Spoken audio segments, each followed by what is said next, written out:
Bom, meus amados, vamos começar então pelo livro ou pela carta, né, aos Filipenses. Já começar pelo autor, que é o próprio apóstolo Paulo, né, que escreve. Ele escreve mais ou menos em torno aí de 60, 62, 63 antes de Cristo. Então, sabendo o autor e a data, a gente parte para o destinatário, que é os irmãos, uma comunidade de cristãos, discípulos de Cristo, lá na cidade de Filipos. Essa carta, ou essa, melhor dizendo, essa comunidade de fé, essa igreja, é fruto da segunda viagem de Paulo. Vocês vão lembrar, né, da cidade por um relato bíblico apenas, eu tenho certeza, não tenho dúvida. Lembra do carcereiro, terremoto? Ali foi a cidade de Filipos, né? Então ali está em Atos, né? Capítulo de número... Lembra ou não? Então vamos procurar aí na Bíblia, Atos dos Apóstolos, para a gente identificar onde está aí essa viagem missionária de Paulo. E 17, é aí... 17. Oi, 17, será? Vamos ver lá se é Eu 17. estou lendo esses dias, então. Então, é o carcereiro, né? É 16, né, mano? Isso, 16. Capítulo 16. Cuidado, gente. Isso, capítulo 16, aí a partir do verso de número 9, né? Se não me falha a memória, é isso, né? Isso, aí a gente vê a viagem de Paulo, segunda viagem de Paulo, e aí ele se depara então nessa cidade, ou ele vai até essa cidade chamada Filipos. Cidade de Filipos, irmãos, era uma pequena Roma, uma miniatura de Roma, né? Uma cidade, o comércio era muito grande, tanto é que a gente, lembrando da passagem, tinha aquela vendedora de púrpura, Lídia, lembra? Né? Então lá você tinha um comércio muito grande, a cultura lá era muito rica. Isso não era todas as cidades daquele tempo, né, que tinha todas essas variedades. A grande maioria das cidades era coisinha pequena, não tinha muito conhecimento, eles não tinham muito conhecimento do que estava acontecendo, por exemplo, em Roma, né, em outras cidades. Muitas cidades não eram marítimas, por isso era muito limitado, uma cultura muito ainda primitiva, mas a cidade de Filipos não. Para aquela época, uma cidade muito desenvolvida. Me parece, inclusive, que a preferência de Paulo era as grandes cidades influentes, né? Olha que visão missionária. Alcançar primeiro as grandes cidades, as grandes metrópoles, né, rica em cultura, para que ali ele pudesse plantar a igreja, formar pessoas e a partir dali, inclusive, né, essas comunidades de fé iam multiplicando os missionários. Não é que Paulo ele ia para a cidadezinha pequena, interiorzinho, né, porque Paulo tinha essa visão. Alcançando as grandes cidades, a partir dali você consegue multiplicar para o resto do mundo aí. Mas as principais cidades, as grandes metrópoles daquela época, Paulo ele alcançou, né? Então, amados, cidade de Filipos, cidade muito rica, comércio, cultura, né? Tinha muito, era muito rico esses aspectos lá. E aí Paulo, quando escreve essa carta, ele escreve mais ou menos então nessa época aí, 62, 63, ele estava preso em Roma. Tá? Paulo foi preso algumas vezes, né? E essa aqui é chamada de carta da prisão. Colossenses, Filipenses, Efésios e Filemão são as 4 cartas que Paulo escreve quando ele está preso. Olha que coisa interessante. Mais interessante ainda, cada carta não tem um tema. Lembra da passada? Não sei se vocês lembram de Efésios. Qual que era lá o... Eu não consegui. Não? Não lembram? Não consegui. Não vídeo. Não lembro. Tinha um tema. O que falava? Sobre Cristo, né? Sobre Cristo, mas principalmente sobre o corpo de Cristo. Lembra que a carta aos Efésios falava da unidade, da importância da unidade, uma só fé, né? Paulo estava ensinando que aquela comunidade era fruto de uma família de Deus, que eram os gentios. Então, a carta aos Efésios, como a gente vai estudar a carta seguinte, a Colossenses, fala do cabeça, que é Cristo. Então, cada carta tem um tema, né? E o tema dessa carta aqui é alegria, irmãos. Veja bem que coisa interessante. É por isso que é importante a gente saber esse cenário, porque Paulo estava preso. Ele não estava num momento feliz, alegre. Ele estava num momento de perseguição, de grande angústia, luta. E, apesar disso, ele escreve a esses irmãos em Filipenses a respeito da alegria em Cristo. Olha que dado interessante, né? Da alegria em Cristo. Ele diz, por exemplo, no capítulo de número 1, verso 29, se vocês quiserem acompanhar aí, vamos lá, vamos estudar a carta aqui pegando alguns pontos. É 1,29 ou 1,23? Amados, hoje eu esqueci o óculos e não consigo mesmo visualizar aqui. 1,20, me ajuda aí, só ler. Do 29 ao 23. É o penúltimo versículo do capítulo 1. Penúltimo. Bora lá. Penúltimo versículo do capítulo 1. O que diz? É o 29, né? Isso, é o 29 mesmo, né? Pô, vou ler. É o 21 e 29. Porque a vós vos foi concedido em relação a Cristo, não somente crer nele, como também padecer por ele. Isso, então, a vós vos foi concedido em relação a Cristo, não somente a crer nele, mas a padecer por ele. Então, olha só, Paulo está falando para esses irmãos que a vida cristã é uma vida de sofrimento, de dificuldades. Veja que coisa interessante. De lutas. Ele estava preso, amados. E esses irmãos precisavam entender, inclusive aquelas prisões que Paulo sofria por causa do Evangelho, ele considerava aquilo como uma bênção, como uma alegria. Lá na frente do capítulo 3, já adiantando o capítulo 3, ele vai dizer, aliás, o capítulo 4, hein? Já é o último capítulo da carta, já adiantando. Lá, aquela frase, aquele versículo tão famoso, né? Posso todas as coisas naquele que me fortalece? Mas ele está dizendo o quê? Eu posso sofrer, padecer fome, posso também ter abundância, não tem problema, né? Que é o que a gente usa fora do contexto. Mas Paulo está mostrando, e se posso tudo ou todas as coisas em Cristo que me fortalece, ou seja, eu posso ter uma vida de sofrimento, de perseguição, de muita tribulação, mas apesar disso eu posso ser alegre em Cristo, porque a alegria independe dessas questões internas, quando a fonte da minha alegria é Cristo, que é o capítulo 4, verso 4. Aqui está o tema da carta. Capítulo 4, verso 4. Né? Alegrai-vos sempre no Senhor. Outra vez vos digo, regozijai-vos, não é alegrai-vos? Regozijai-vos sempre no Senhor. Outra vez vos digo, regozijai-vos no Senhor. Olha que coisa interessante. Aqui está o tema. Se alegre, mas alegria quando está tudo favorável? Não. Independente da situação. A alegria está em Cristo. A fonte ele coloca. Alegrai-vos sempre no Senhor. Então a nossa alegria ela vem de Deus. A fonte é de Deus. É uma alegria inesgotável. É um regozijo inesgotável, apesar das lutas e das momentâneas tribulações e dos momentâneos momentos de dificuldade.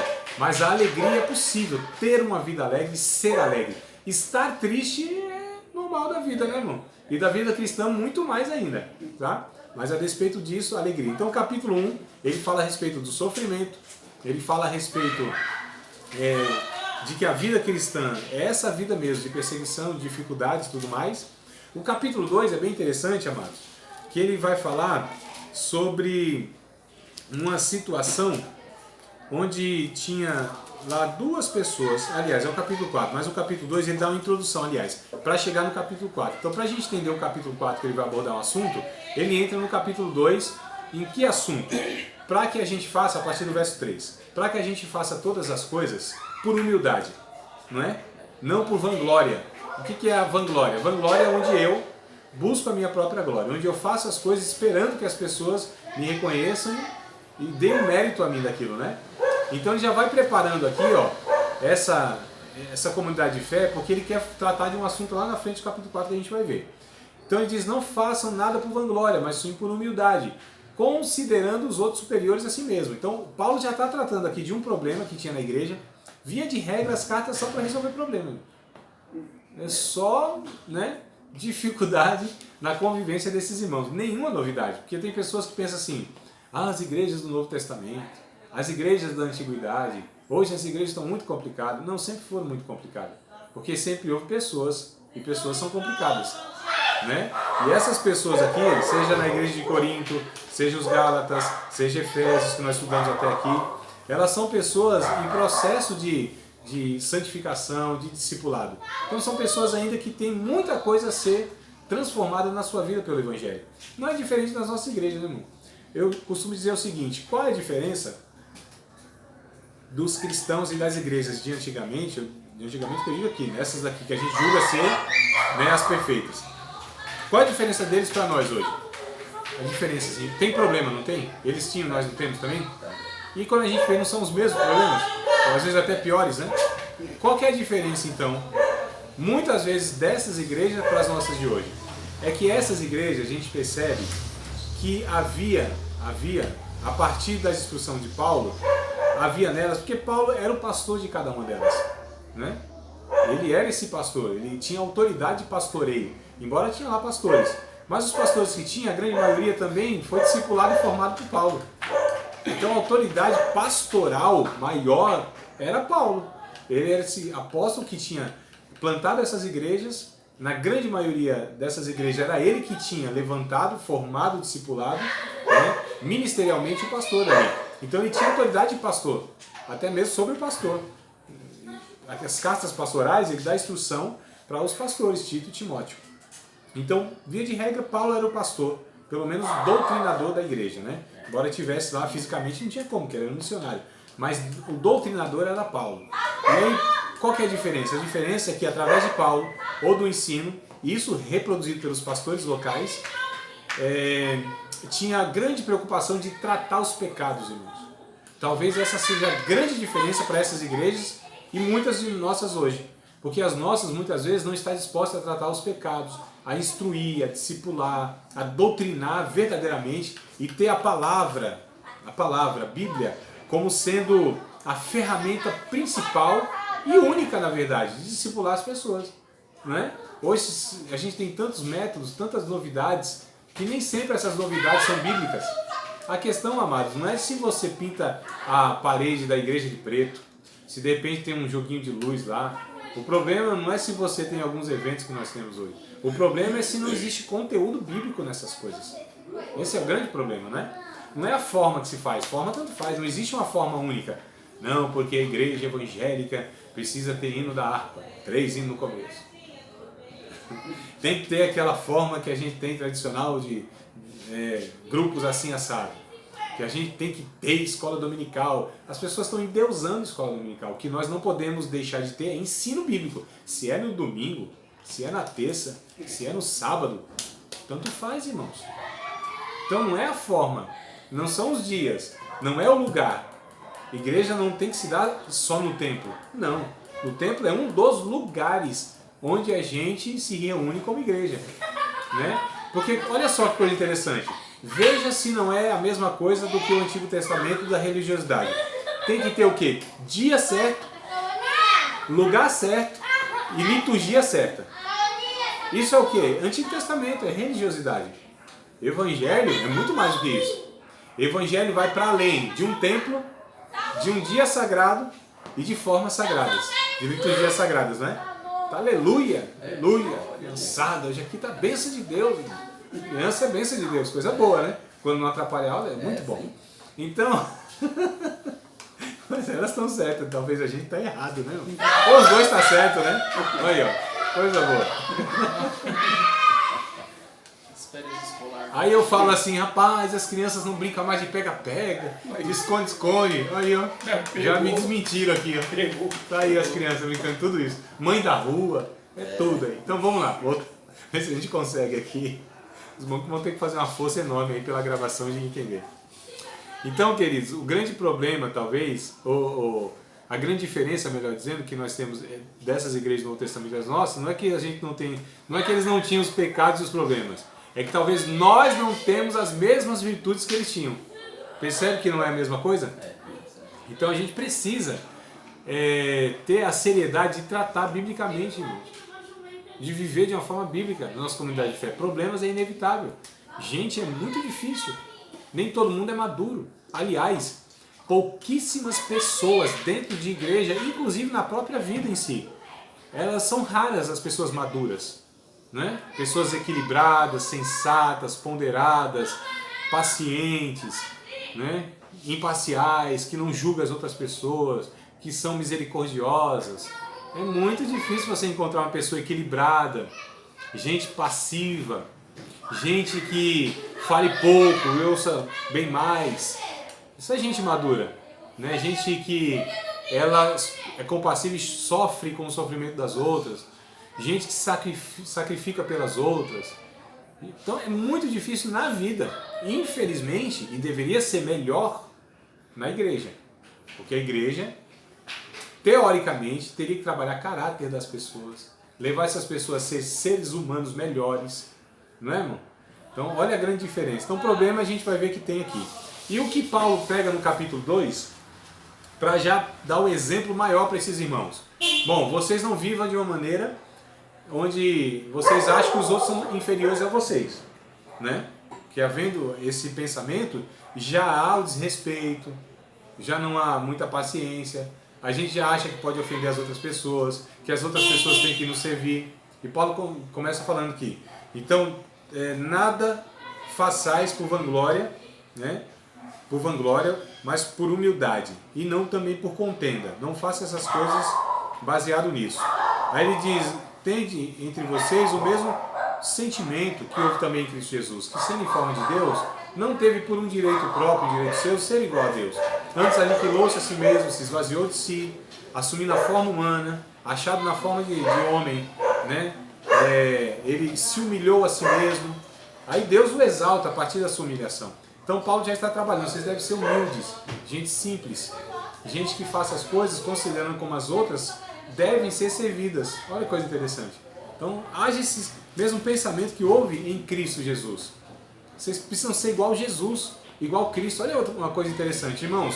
Uma igreja dita evangélica, onde o ensinamento não propõe levar as pessoas a se parecer com Cristo, onde as pregações, já falei isso para vocês diversas vezes em várias matérias, onde o conteúdo, irmão, toda a pregação, todo o ensino, tudo que se propõe a falar de Deus, do Evangelho, se não tiver o propósito maior, a gente pode ensinar um bocado de coisa a respeito de relações, mas o propósito maior de que a gente imite Jesus, esse ensino possivelmente não vem de Deus. Esse ensino, pelo menos, ele está incompleto, no mínimo incompleto. Entendeu? Então, nós devemos pregar a Cristo. A gente sempre deve levar... Irmãos, a gente tem um mal muito grande. Paulo trabalhou isso em outras cartas, em Corinto, por exemplo. Que me parece que quanto mais pentecostal as igrejas, nesse sentido de dar muito mais valor à manifestação do Espírito Santo através dos dons, parece que menos madura elas são. Então a igreja de Corinto, por exemplo, nós estudamos já. O que havia lá, amados? Eu preciso saber, inclusive, que vocês estão absorvendo aí, guardando, não é possível. Vocês estão tendo aula e não fica nada aí na memória. A igreja de Corinto, entre vários pecados lá que nós falamos e discutimos, lembre de alguns aí. Dissensões. Pecados lá na igreja. Né? Fornicações, dissensões, divisões. Divisões. Isso, brigaiada. Contendas, irmão, dissensões, divisões. É isso que eu quero pegar. Lá tinha então partidarismo, não era? Tinha. Então assim, eu prefiro tal pregador, prefiro tal outro. Quando fulano prega, não vou, aquela coisa toda. Olha só, isso é imaturidade. Tem isso nas nossas igrejas, não tem? Isso não deve acontecer. Né? A gente deve ser maduro. Esse partidarismo, essas panelinhas que a gente chama, essa preferência, eu torço para o time de um contra o time do outro, a gente muitas vezes tem isso. E Paulo está trabalhando isso aqui nesse capítulo 2, para que esses irmãos, eles não tenham esse sentimento, para que eles sejam humildes, para que não haja contenda. Nada façais por contenda, né? Nada façais por briga, nada façais, tudo tem que ser por humildade. Humildade, considerando os outros superiores a si mesmo. Irmãos, uma igreja saudável é onde tem bons pregadores, bons comunicadores do Evangelho, e quando um prega, o outro torce para que ele também traga uma mensagem, né, de Deus para o povo, para que Deus o use. Quando há algum movimento na igreja, onde um grupo, por exemplo, grupo de jovens, eles estão lá trabalhando na igreja, uma atividade para fazer alguma coisa. A igreja madura, a igreja que entendeu o Evangelho, aqui tem um outro grupo aqui, seja de adolescentes, seja de irmãs, seja de homens, trabalhem também para que esse grupo aqui, ele possa desenvolver um trabalho para o reino de Deus. Né? E vice-versa. Quando as irmãs vão fazer alguma coisa na igreja, esse grupo de jovens e o grupo de irmãos estejam unidos. Infelizmente, em muitos lugares, a gente percebe que não tem, né, essa realidade. Não é isso, irmão? Olha, isso aqui é antibíblico. Isso não é uma igreja saudável, madura. É uma comunidade de egoístas que não entenderam o Evangelho e cada um trabalha por si. E faz muitas vezes por contenda.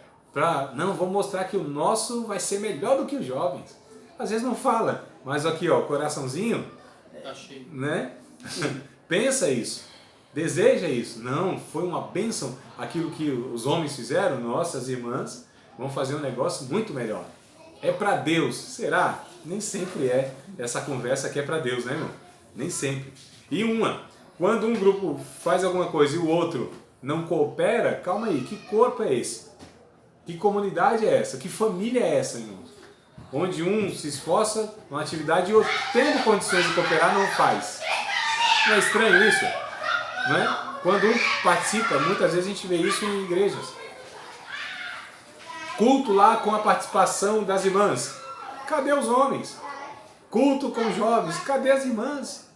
Culto com as crianças. Cadê os adultos? Não é? Muitas vezes a gente tem essa realidade nas igrejas. O que é isso? Falta de entender o evangelho. Pessoas não maduras. Gente que não entende que não está ali trabalhando numa igreja local para si e si para o reino de Deus, para aquele corpo.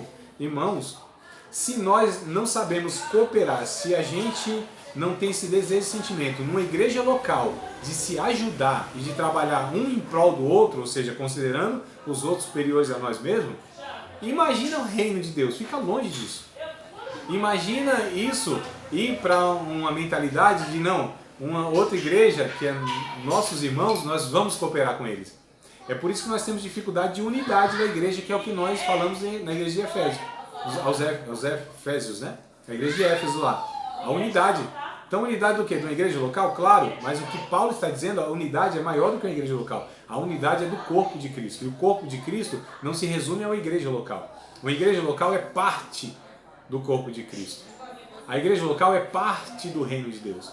A igreja local não é a igreja de Cristo, irmãos. É parte da igreja de Cristo. Não é? Olha só. Então a gente precisa entender isso. A gente precisa trabalhar para que haja essa unidade. A gente precisa trabalhar para que o povo lá de fora entenda que a maior característica nossa como discípulos de Cristo, não como mais uma religião, é justamente esse vínculo, esse afeto, o que nos liga, irmãos, que é o Calvário, o sangue de Cristo, a obra de Cristo, isso nos une, né? Olha só, então é um absurdo hoje, por exemplo, que nós temos denominações com o mesmo nome e elas não se falam, não tem comunhão umas com as outras. Eu preciso falar o nome delas? Não, você sabe, né? Tem a mesma, tem lá, né? Tal de Deus, né? Mas de Deus? Como assim de Deus? Se elas não se falam, se os seus líderes e às vezes até os seus membros, eles acreditam que a outra é inferior a ela, porque veio depois, alguma coisa desse tipo, né? Se a gente pega denominações diferentes, ué, mas não são todos servos de Cristo? Vocês não são todos irmãos? Né? Não são todos regenerados? Não professam a mesma fé? Não creem em um só Deus? Não foram batizados com um só batismo? Não tem só um Pai de todos e é por todos e em todos? Como que é esse negócio então? Que um chega um absurdo e chama o outro de primo. Se eu chamo o outro de primo, é porque eu considero que ele é inferior. Ele não deve ser filho de Deus, acho que Deus é um tio. Eles devem ser sobrinho. Porque se Deus é meu pai e o outro é meu primo, então o meu pai é tio deles. Quando acontece na igreja que só elogia um departamento. Piorou. Quem elogia, que geralmente é o líder, o pastor, o obreiro, alguém assim, ele está trabalhando contra o evangelho. Não é que ele não está fazendo nada para que o evangelho possa ser promovido. Esse departamento tipo, meio que desanima. Claro, então isso na verdade é o quê? Alimentar um partidarismo e uma competição na igreja, irmão. Olha que absurdo. Querendo ou não, lá na igreja está acontecendo isso. Olha que absurdo. Está incentivando a competição. Coisa absurda. Então, na verdade, eu chamo isso de um desserviço para o reino de Deus. Eu acho feito. Existe um serviço para o reino de Deus e um serviço contra, que é um desserviço. Muito mais do que feio, isso é prejudicial ao corpo de Cristo, irmãos. Isso é grave, isso não é... Para a igreja toda. Isso não é algo assim simples, não é um detalhe. Isso é grave, nós estamos colocando irmãos contra irmãos. Dentro da igreja, nós estamos criando um ambiente de competição e não de cooperação. Você vê então, eu fiz o meu melhor para Deus. Aí eu tiro meu time de canto e fico olhando o outro trabalhando. Olha que absurdo. E é o que estava acontecendo aqui na igreja de Corinto. Na verdade, amados, vocês sabem que não precisa nem de muita gente? Assim, para que haja divisão? De 2 pessoas é suficiente. Capítulo 4, vamos ler? Capítulo 4. 2 pessoas são suficientes para que haja divisão e problema na igreja. Aqui tinha, me parece, aí os estudiosos eles chegam a concluir, a falar, e eu acho bem razoável, até pelos originais, que eram 2 diaconisas, Evódia e Sintique. Tá aí, né? Tá. Verso 3, é isso? 2. 2 e 3, né? Então, 3. olha só. Paulo disse, eu rogo, eu peço pelo amor de Deus a vocês, Sintique e Evódia, ou Evódia e Sintique, né? Que sintam mesmo no Senhor. Olha, que pensem o mesmo no Senhor. Então Paulo está pegando aqui 2 diaconisas que eram para ser exemplos de maturidade. Obreiro tem que ser exemplo de maturidade, né? Não é isso, irmão? Ah, mas não era um pastor, eram diaconisas. Irmãos, é obreiro. Existe a mesma maturidade, né? Que a gente às vezes coloca inclusive essa questão de não, o diácono, ele não precisa de tanta maturidade como o pastor. Não, irmãos, precisa sim. A Bíblia, quando pega para falar sobre essas 2 figuras, que são as 2 figuras principais de uma igreja local, o diácono, a diaconia e o pastorado, essas 2 funções, elas são exigidas as mesmas características. 1 Timóteo capítulo 3. O que é exigido de um pastor é a mesma coisa que é exigido de um diácono, sabia? Olha, irmãos, a gente pensa que não, né? Não, o diácono é um ministério, sim, mais tranquilo, é inferior, pastor sim, não, amado. É só a gente ler 1 Timóteo capítulo 3. É a mesma coisa. Mesmo porque não há na ótica, na questão bíblica, essa questão de hierarquia. Então o pastor não é maior do que o diácono. Já começa por aí, né? Não há essa ideia de um inferior ou outro superior. De um precisa ser tratado com mais honra e outro com menos honra. Que a gente escuta todas essas bobagens aí. É o que mais acontece. Não é? Então tudo isso a gente percebe que havia na igreja também, no começo da igreja. Há hoje. Só que essa questão aqui, na igreja no começo, isso tudo era tratado, era levado a sério, não era tido como uma coisa qualquer. Não, amados, é grave. Isso pode prejudicar o corpo de Cristo de uma maneira absurda. Mesmo porque isso vai para a vida, né? A gente está formando pessoas com essa mentalidade. Não só dentro da igreja, isso aí vai reproduzindo para o lar, né? Isso vai reproduzindo onde eu trabalho, entre os parentes, ou seja, na vida. Então, o que é a igreja? A igreja, na verdade, é um lugar onde nós deveríamos moldar caráter de pessoas, para que elas, a partir dali, possam reproduzir isso na vida. Imagina só que coisa boa. Se nós tivéssemos esses 47, talvez 49 milhões agora, está chegando de evangélicos no Brasil, que frequentam a igreja, que fossem pessoas trabalhadas no caráter, moldadas como os discípulos de Cristo. Já pensou, irmãos? Como nós teríamos assim uma sociedade, paz amado, boa noite, bom? Nós teríamos uma sociedade, irmãos, assim, muito diferente. Nós já poderíamos, inclusive pelo número, pelo volume de contingente de pessoas cristãs, entre aspas, né? Mas se fosse de verdade cristãs, maduras, a gente poderia transformar essa sociedade. A gente poderia mudar o quadro de violência, de injustiça, né, no nosso país, pelo fato de ter pessoas maduras. Todo discípulo de Cristo, todo evangélico, como chamam, né, todo cristão, ali seria uma referência, um canal de Deus, uma ferramenta do Espírito Santo, irmãos, para transformar vidas, para dar luz a essas pessoas que estão em trevas, perdidas, que não sabem como que agem, não sabem para que caminho tomar diante de tantas dificuldades na vida. Teríamos ali homens e mulheres de Deus, né? Seriam referência. Infelizmente, isso não tem acontecido. Me parece, eu tenho a leve impressão, pelo fato de não levar a sério o ensino bíblico, irmãos, de não pegar a Bíblia e ensinar e de instruir o povo, né? Me parece que é por causa disso. Então, capítulo 4 está aí, ó, Evódia e Sintique. Então, elas, né? E eles, os irmãos lá na cidade de Filipenses, eles tinham esse problema de divisão. Então, Paulo pega o exemplo lá de Cristo para falar: vocês precisam ser como o Senhor e o Salvador de vocês foram e é. Humilde, se sacrifica pelos outros, né? Trabalha para que os outros sejam abençoados. Irmão, Jesus, é bem interessante que ele pega, ele se esvazia da sua glória, ele se esvazia do que é de direito seu, ou seja, de ser Deus, irmãos. Ele deixa aquela glória divina. Olha que coisa interessante. E ele se humilha como ser humano. Presta atenção aqui no que eu vou falar. E tudo que Jesus faz, sem exceção, tudo, é com o propósito de glorificar o Pai. Era impressionante como Jesus operava milagres. E os milagres, olha, que a gente é raro de ver, né? Nos dias atuais, ou na história, né, da igreja. Coisa assim impressionante, absurda. Então, controlar vento, irmão. Um mar. Ressuscitar mortos. Curar cego, que parece que nem o globo ocular tinha, que é o capítulo 9 de João. Curar pessoas assim, aleijadas, paralíticas, ou seja, coisa impressionante. Em todos esses feitos de Jesus, me parece que 100% desses feitos de Jesus, nenhum deles foi dado glória a Jesus. Todas as vezes que as pessoas tentavam de alguma maneira atribuir aquilo a Jesus, ele levava as pessoas a glorificar o Pai. Olha que coisa interessante, né? Diferente de nós hoje, né, irmão?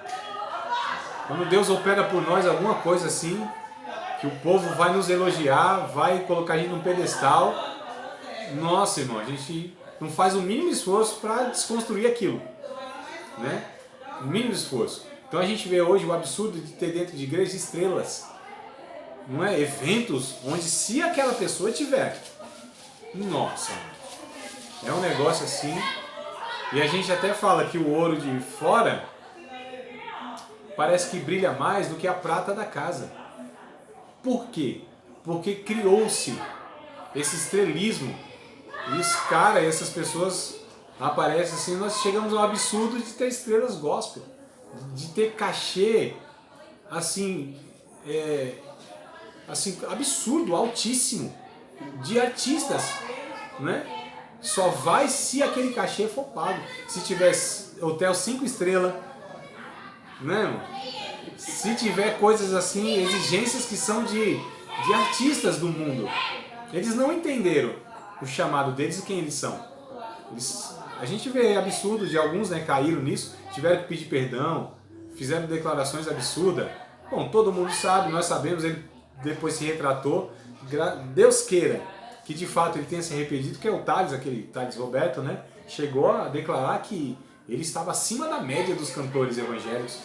Olha a soberba que subiu no coração. Deus queira que ele tenha de fato se arrependido e siga o caminho dele, que eu não tenho dúvida que será uma ferramenta na mão de Deus, que tem talentos extraordinários. Mas isso ele declarou, ele foi infeliz publicamente. Mas quanto no coração e na vida, nas atitudes, a gente percebe isso. Né, irmão? São artistas que não vão em lugares pequenininhos. Não vão em lugares onde não tem... Eles perguntam quantas pessoas terão lá. Quanto vai ser para eu ir? Irmãos, nós já trabalhamos isso e Paulo, em outras cartas, em 1 aos Coríntios, por exemplo, também, ele vai falar como fala? Do direito daquele que vive do Evangelho, que prega o Evangelho, de viver pelo Evangelho. Ele é digno da oferta. Digno é o obreiro do seu salário, que ele vai falar, não é? Até na carta pastoral que ele vai falar isso. Que é para o pastor reproduzir isso, que é a consciência. Então é digno de um homem que dedicou, uma mulher que dedicou a sua vida integralmente a esse serviço às igrejas locais, consequentemente ao reino de Deus, que ele tem um suporte financeiro também. Isso é bíblico, né? O problema é a exploração disso. O problema é quando o ministério dessa pessoa visa isso. E isso é muito complicado. Então tem que haver um equilíbrio, né, no ensino bíblico. E aqui, amados, parece que Paulo vai trabalhando todas essas questões aí. E a gente precisa entender, tá bom? Isso aqui. Então o capítulo 4, ele vai tratando, né, a respeito disso. Lá, a partir do verso de número... Não, vou falar ainda do capítulo 4, verso 6. Alguém leia, por favor. 4 e 6. Não estejais inquietos por coisa alguma. Antes, as vossas petições sejam em tudo conhecidas diante de Deus pela oração e súplica, com ação de graça. Isso, olha só. Continuando aí, esse é o 6, né? E a paz de Deus, que excede todo entendimento, guardará os vossos corações e os vossos sentimentos em Cristo Jesus. Isso, 8 e 9. Quanto ao mais, irmãos, tudo o que é verdadeiro, tudo o que é honesto, tudo o que é justo, tudo o que é puro, tudo que é amável, tudo que é de boa fama, se há alguma virtude e se há algum louvor, nisto pensarem. Isso. O que também aprendestes e recebestes e ouvistes e vistes em mim, isso fazei, e o Deus de paz seja convosco. Isso, amém, mano. Obrigado, até aí. Então, olha só, Paulo, ele exorta os irmãos aqui. A que eles estejam sem ansiedade, não sejam inquietos, mas todas as coisas sejam conhecidas diante de Deus, né? Ele continua dizendo que eles precisam ocupar a mente deles com tudo que é amável, tudo que é virtuoso, ou seja, que eles tenham uma vida de devoção e comunhão com Deus, para que eles possam nutrir, irmãos, olha só, uma vida cristã. Nós chamamos na teologia de disciplinas espirituais. Nós temos disciplinas espirituais. Quais são algumas delas? Eu tenho uma vida de reflexão a respeito de Deus, da sua palavra. Vida de devoção, de dedicação na oração, no jejum, no estudo bíblico, na cooperação na vida comunitária. A gente chama isso de recursos da graça, né? Deus disponibilizou isso para a gente. Disse para nós, vocês precisam usufruir disso. Vocês precisam ter uma vida dessa forma. Se não, amados, a gente vai ter uma vida, espiritualmente falando, muito miserável, limitada, superficial, e a gente nunca vai chegar à maturidade cristã. Porque são meios que Deus nos deu. Deus não só nos salvou, Ele nos deu meios para nos mantermos salvos e também crescermos em Cristo, nos amadurecermos. Meios são esses. Então toda igreja, todo discípulo de Cristo que não tem esse estilo de vida, ele vai ser uma pessoa provavelmente muito complicada, muito infantil, espiritualmente falando, na vida consequentemente, muito superficial, irmãos. Não vai desfrutar do que o Evangelho proporciona, que é uma vida plena, é uma vida abundante, né? Uma vida que sabe lidar com as dificuldades, com as lutas da vida. Porque nós temos muitos, mas muitos cristãos que, embora esteja lá, não é novo convertido não, nós estamos falando de gente que está 20, 30 anos na igreja. Por que nós temos essas pessoas, mesmo tendo todo esse tempo de convivência de igreja, gente ainda imatura? Por que será, irmãos? Não é justamente por desprezar tudo isso? Acredito que sim, em grande parte, ou né, a grande maioria, se não todos, é por esse motivo. E aí é interessante, no verso último que o Jefferson leu, Paulo ele vai dizer assim, ó, o que também aprendestes, recebestes, ouvistes e vistes em mim. Olha que coisa interessante, irmão. Vocês de mim aprenderam, de mim receberam, de mim ouviram, de mim vocês viram. Olha, irmãos, Paulo está falando, eu sou para vocês a referência.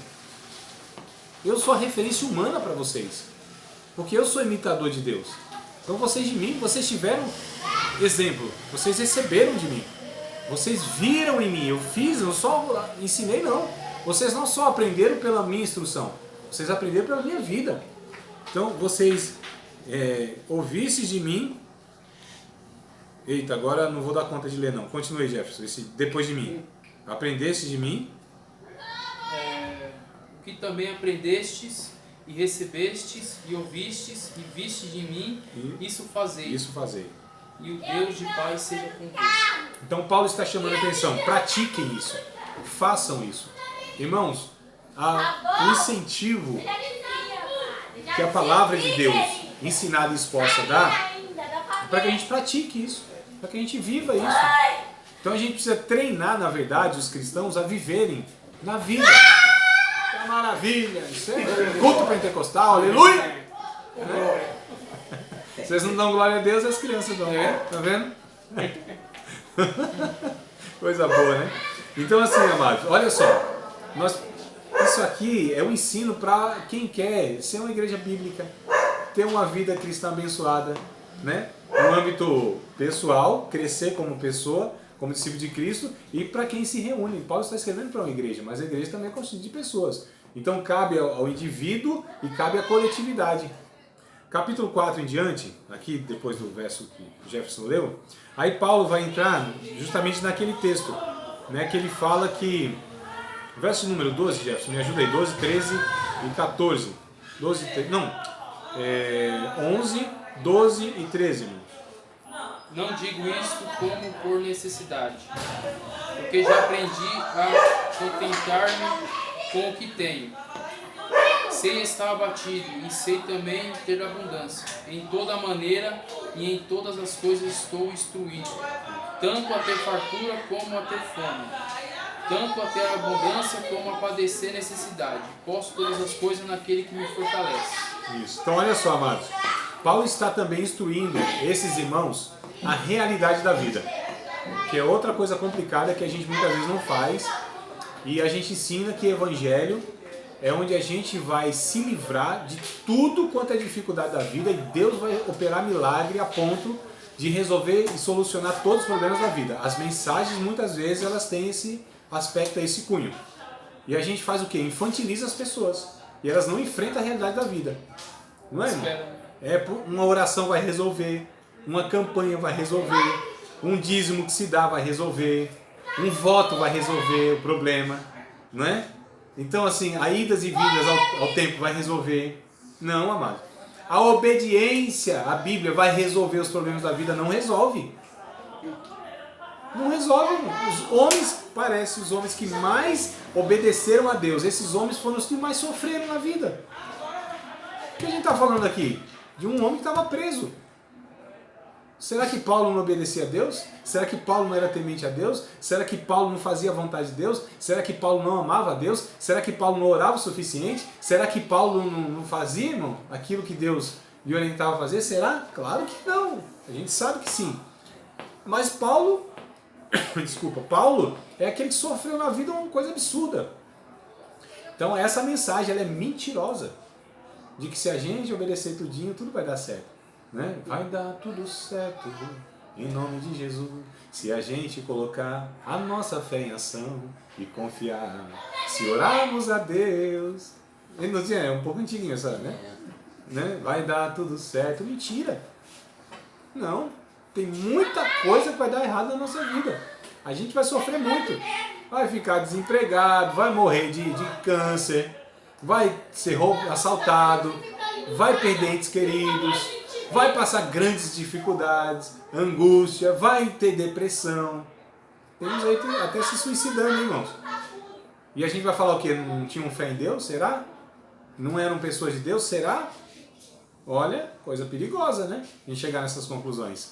Então, amados, Paulo vai ensinando a realidade da vida aqui, ó. Agora, veja de novo, ele continua aqui no verso 11 na expressão aprendei. Aprenda, verso 12. Saiba, sei. E no mesmo verso 12, estou instruído. Paulo está usando expressões de uma escola.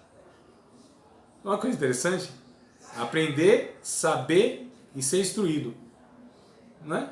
Expressão de um professor, de um orientador, de um instrutor que está ensinando os aprendizes. Olha que coisa interessante. Amados, Paulo usava essa ferramenta, ensino, instrução. Paulo era um mestre. Coisa interessante, né? Ele ensinava. Então, assim, não adianta. Não adianta. Enquanto não houver ensino bíblico, irmãos, verdadeiro, consistente, as coisas não vão mudar no cenário que a gente vive. As pessoas não vão conhecer o Evangelho, experimentar o Evangelho. Não vão. Não vão ser transformadas e moldadas à semelhança de Cristo. Não vão. Não vão ser melhores seres humanos. Não vão. Não tem como.